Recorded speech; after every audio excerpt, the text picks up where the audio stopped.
ẹnìkan wà ó ń káàkiri gbogbo àwa àfa àlámọ̀ wọ́n ń pè ní Stefan ọmọ Germany ni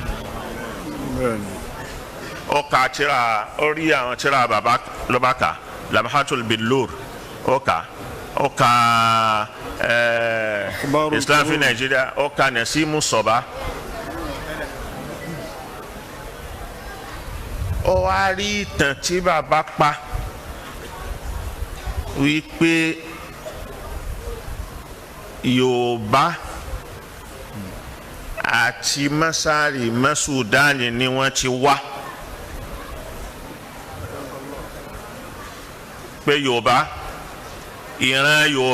ìran kan ní Sudan tí wọ́n ń pè ní Hadandawa ó ní Yorùbá ń pè ní Odùduwà. Allahu Akbar. lórí rahimahullah. ọmọ Odùduwà ìran kan ní nínú Sudan tí wọ́n ń pè ní Hadandawa. àwọn náà wọ́n máa kọlà bí Yorùbá ti kọlà wọ́n á kọ pélé mẹ́ta wọ́n á pa bàjá. Allahu Akbar.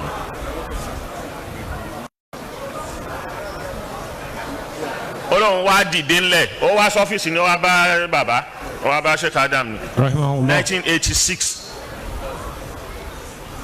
Ọlọ́run fẹ́ verify àwọn nǹkan yẹn ọ̀rọ̀ tí bàbá sọ ló bá lọ Egypt ló bá gbàbẹ̀ ó bá darí sí Sudan ó gbọ́ Lárúbáwá náà tó pọ̀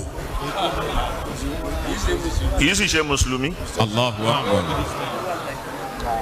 So ńgbà tó débẹ̀ ó ṣá wá káàkiri ló bá kàn án lóòótọ́ ìjọ tó wá bàbá ń bi ó ní ọ̀rọ̀ yẹn ńgbà tó ń rí kà ó ní òun ló gbé òun lọ tọpa òun wá rí àwọn ọ̀ràn yẹn lóòótọ́. Allahu Akbar. pé kò sí rọ́ńbẹ́ wọ́n dẹ̀ ṣẹ́kù. ó wá bẹ̀rẹ̀ sí àwọn Lamhatul Billur àti fi mashahir ulama Ìlọrin tí bàbá kọ ó wá bẹ̀rẹ̀ sí tọpa lẹ́kọ̀ọ̀kan ó lọ jókòó sí Ìlọrin. Allahu Akbar. ó mọ gbogbo ojúlé tó à ń lọrin pátá látòkè délẹ̀. bẹ́ẹ̀ni. àwọn manuscript àwọn àfáà tí wọ́n kọ tó jẹ́ manuscript torí gbanú lẹ́kọ̀ọ̀kan in tó wà lọ́wọ́ ẹ̀ kò sọmọ Ìlọrin tó ní lọ́wọ́.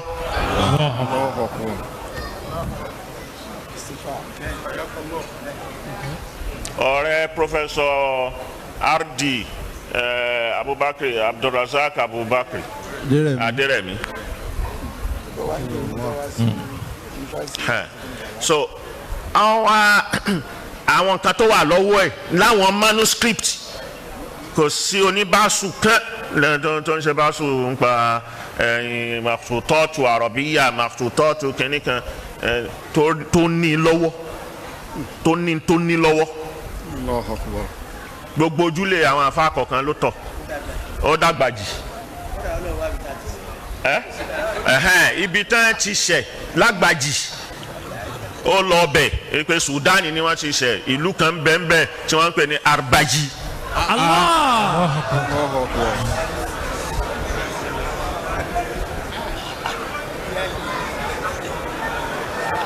tẹ́ bá dárúkọ àfa kan lọrin kò ní bójú sókè gbolẹ̀ kó tó dárúkọ ẹ̀ kó tó máa sọ̀rọ̀ ẹ̀. Allahu Akbar. níbi tó yà àlìjẹ̀nu dé. Allahu Akbar.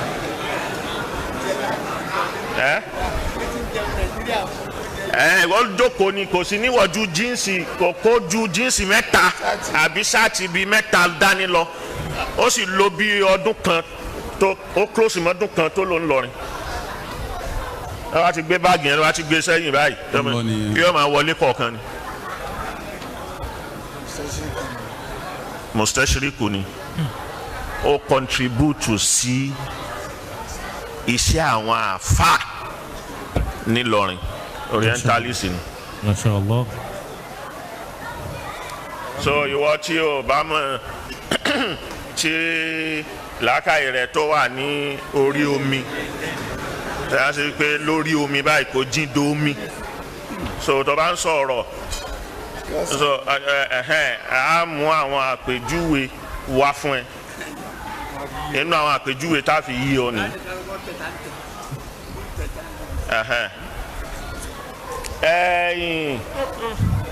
òun ni àpèjúwe kan ni táwa àwa yìí rí kì í ṣẹni tí wọ́n ń pàtẹ́ fún wa so ìyẹn bẹ́ẹ̀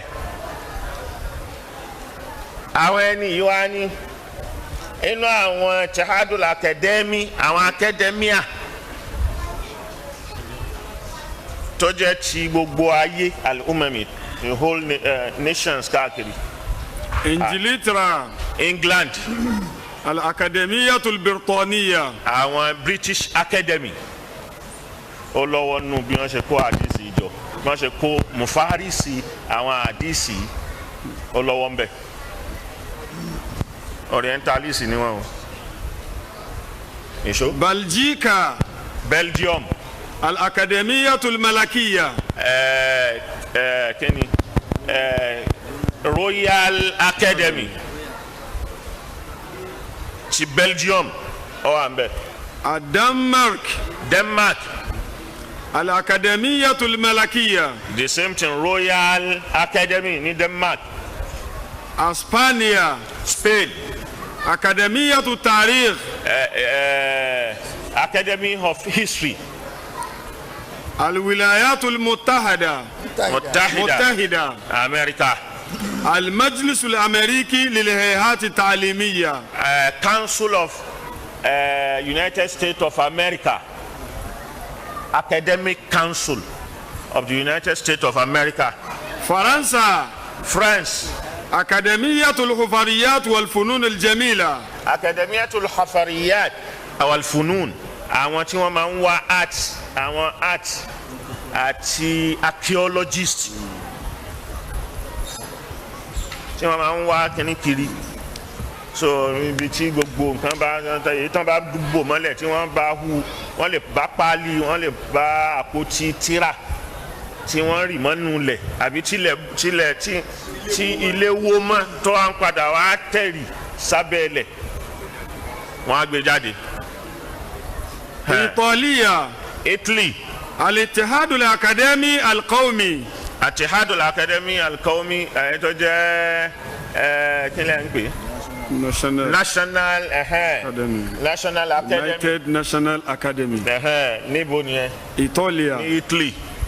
Al-Japan. Ní Japan. Al-Akademiya tó lè ṣé mùsùlùmí ni gbogbo àwọn tá à ń dárúkọ yìí. La. ṣé ìlú gbogbo ìlú mùsùlùmí ni. La. ẹ wá iṣẹ́ tí wọ́n ṣe òun ni àfáàgbà ní ìsìn ló ń wá tu sí Lárúbáwá Ahmad Tayyib. láti àárí iṣẹ́ wọn. Allahu Akbar. so tóun náà gbà yìí pé iṣẹ́ lélẹ́yìí. Kai. Allah. Al-Japan. Al-Akademiya tó lè Imperatoriya bil-Japan. Imperial Research Academy. Norway. bẹ́ẹ̀ ni Norway. Al-Akademiya tó Norway. àwọn Norwegian Academy. Hollanda. Holland. وزارة المعارف العامة والفنون والعلوم. Ministry of Education, higher education. والفنون والعلوم. Then Sweden. السويد. Sweden. الجمعية الملكية للآداب. الجمعية الملكية للآداب. Society, Royal Society of Art. Yugoslavia. Yugoslavia ìjọ tí Yugoslavia wà tí ò tí ì pín yẹlẹyẹlẹ inú Yugoslavia ní Bosnia wà òun ní Herzegovina wà òun ní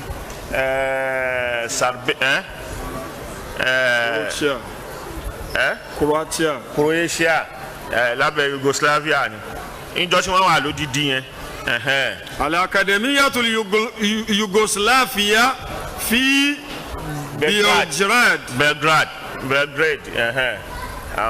gbogbo àwọn wọ̀nyí kò sílẹ̀ Lárúbáwá kankan bẹ̀. Allahu Akbar. kò sí mùsùlùmí kan bẹ̀. mùsùlùmí tẹ́ bá rí bẹ̀ bóyá tó bá wà nù society àbí academy yẹn tó bá jẹ́ mẹ́mbà. Allahu akbar. wa qalilun ma hum. Qalilun ma hum. àwọn akéré. ọ̀ya.